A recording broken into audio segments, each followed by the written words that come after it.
All right, let's talk about GE shipping. We're going to dive into a really fascinating strategy called counter-cyclical capital allocation.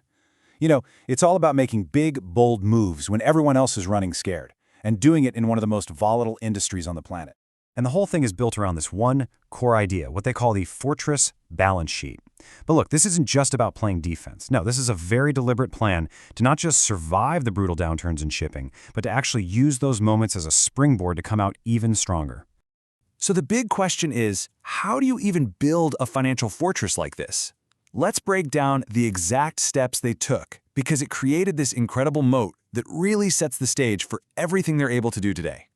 And this slide, wow, it just captures the incredible scale of this transformation. I mean, the company swung from a peak net debt of $361 million all the way to a staggering net cash position of $574 million. That's almost 7,000 crore rupees. You have to think of it as pure financial dry powder, just sitting there, ready to be deployed the second the right assets become available. This didn't just happen overnight. This was a multi-year chess game. In FY22, they were navigating all that geopolitical chaos. By FY23, they were cashing in on a tanker supercycle. Then FY24, that was a landmark year. Record performance, and they wiped out their debt completely. But then came the real test in FY25. Patience. They saw those super high asset prices and just resisted. Instead, they built up that massive cash pile. And all that leads us to FY26, which sets the stage for a huge strategic pivot, with their entire fleet at 100% utilization. Okay, so with this incredible fortress built, what's the bull case, right? What are the actual opportunities that all this financial strength unlocks? Well, the bull case really kicks off with a huge valuation gap. The stock's trading at a pretty significant 25% discount to its net asset value. But what's even more compelling is the cash. That massive pile we just talked about, it represents 40% of the company's entire market cap. That creates a really solid floor for the valuation. And the market dynamics? They also seem to be playing right into their hands. On the tanker side, you've got these powerful structural tailwinds. All the disruptions in the Red Sea are forcing ships onto much longer routes, which spikes what we call ton-mile demand. At the same time, their dry bulk business is seeing really strong momentum from Chinese iron demand, all while the global order book for new ships is at a historic low. And the final piece of this bull case puzzle is the incredible resurgence of their offshore subsidiary, Great Ship India. With its rigs at max utilization and all set for repricing at much higher rates, Great Ship is basically a stable, high-margin cash flow machine. And it's the perfect complement to the more volatile core shipping business.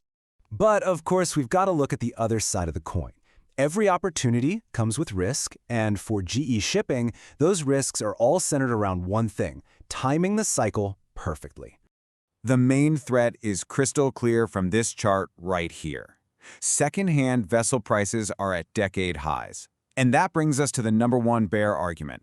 What if the shipping cycle is at its absolute peak? There's a major risk of overpaying for assets right at the top of the market. So the key bear arguments really boil down to three things. First, that cycle peak concern we just mentioned. What if rates are about to come back down to earth in a global slowdown? Second, what some call cash drag. I mean, holding 40% of your value in cash is safe, but it definitely puts a lid on your short-term return on equity. And third, the geopolitical factor. If things calm down in the Middle East, that premium that's been built into tanker rates could just evaporate, and fast. So this is it. This is the crucial point. How does management navigate this conflict between a massive opportunity on one hand and a very real peak cycle risk on the other? And here's their answer, in real time. A perfectly executed counter-cyclical asset play. They rebalanced their fleet by selling a super high-value gas carrier, likely right at peak prices, and then immediately reinvested that money into a bulk carrier, a totally different kind of ship where they see much stronger underlying fundamentals. And make no mistake, this wasn't just a one-off move. This is the company's core strategy in action. This is their asset play moat. That unique ability to cash in on high prices in one area while selectively expanding in another. It's their entire thesis playing out right before our eyes. Which leaves us with the ultimate strategic question, doesn't it? Is GE Shipping's incredibly patient approach to deploying its 7,000 crore rupee fortress the masterstroke of a counter-cyclical asset play, or could it end up being a missed opportunity to put that capital to work at the absolute peak of the cycle? That is the tightrope they're walking today.